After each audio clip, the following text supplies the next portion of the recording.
Bobby Lashley may not have an opponent anymore at WrestleMania because of Bray Wyatt's out with an injury. Well, it was supposed to be Brock, wasn't it? No. Oh, I thought it was supposed to be Bray Wyatt gets destroyed by Brock Lesnar or something, and he comes back as the Fiend. Oh no, it's Brock. Brock. But Brock didn't want to do it, so that's why Brock went with Almost or whatever. so now then it drifted down to Bobby Lashley. Bobby Lashley could do the same thing, because and bring the Fiend back. But I don't know. You said he walked, or is that what you're saying? Well, they're saying a mysterious injury. Mysterious injury. So I don't know if that's mysterious injury or he creative just doesn't like their creative booking and they're clashing or something. I don't know. I really don't know. He did the what do you have, the Lights Out match? The Mountain Dew Lights Out match was at SummerSlam. Yeah, he just kind of like Royal Rumble. I'm sorry, the Royal Rumble, whatever it was a Lights Out match. That was kind of weird. He just beat up LA Knight, and weird spot for LA Knight. He gets his ass kicked pretty much the whole thing. He gets beat up even after, and then Uncle Howdy jumps on him, and comes down. I don't know. The whole thing seems kind of confusing, like where it was going. But I thought I understood that it was they wanted Brock Lesnar to wrestle him, but Brock didn't want to do it. But they wanted Brock to destroy him, and then the Fiend would come back and be this. The Fiend would come back, and that's where all the merchandising and the money is with the Fiend and stuff like that. But I don't know. I'm heavily confused too. I don't know. You're a fan of that kind of stuff. You tell me. No, I mean I literally until you gave me that second viewpoint, I really thought he was injured. I didn't think it possibly had something to do possibly with creative differences. I think I do. In my opinion, I think the Uncle Howdy thing drug on a little. I think it lost his momentum. I think at one point he was like, people tuned in to SmackDown to see, oh my God, what is he gonna do this week? I think it kind of lost his momentum. I think they're clashing creatively.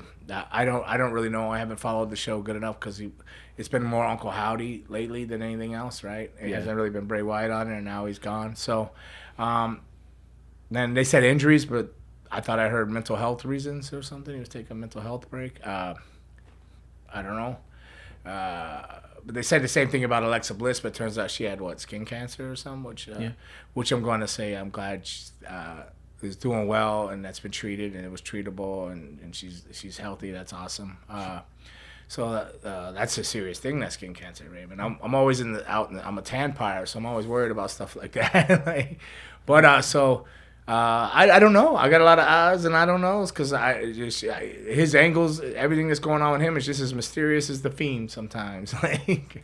I don't know. You could say that, maybe they weren't happy. He came back a little heavy, moving a little slower.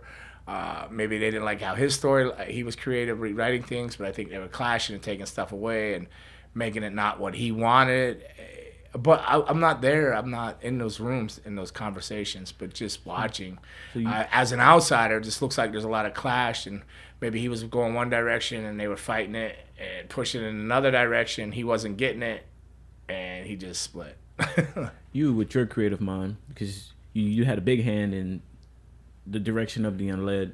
People don't really know what that is, but I mean, what you know of Bray Wyatt.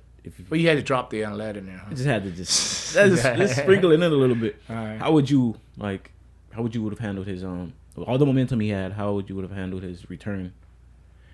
I don't know. It's a big money company, so merchandise is very important to them. They're paying him a lot of money. They're paying him.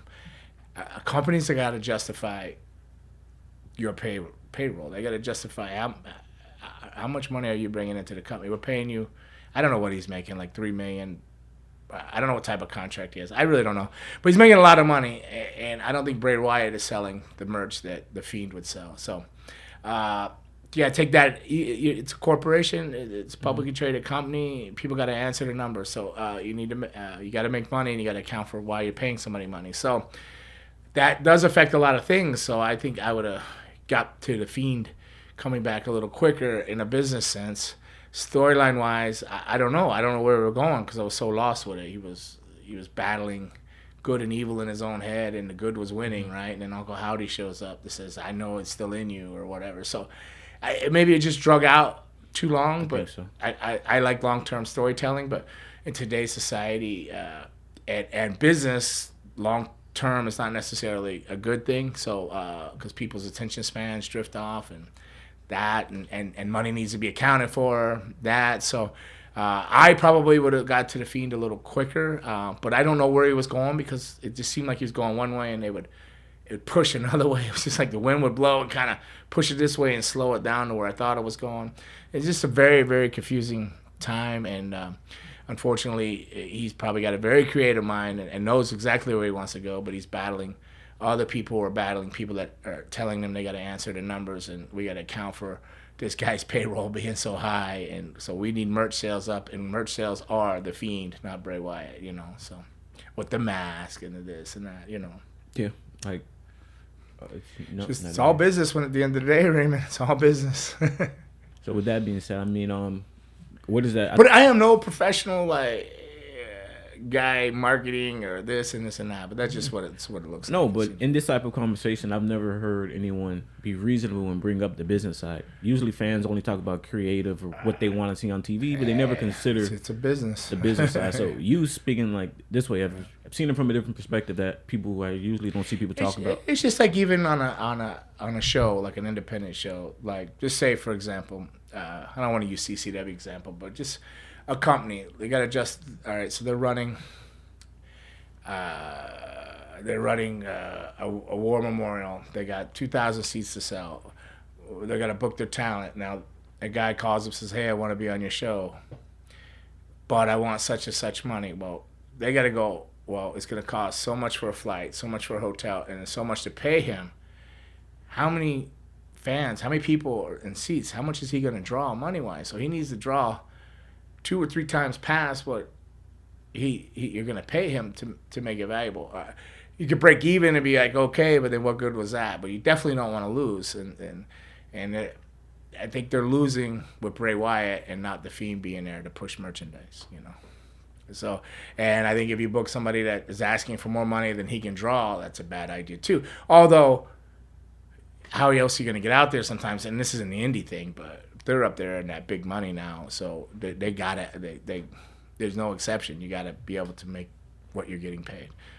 You got to be able to bring in that and 3 times more, or whatever, or a lot more than that. That's a valid point. Yeah. That's a valid point.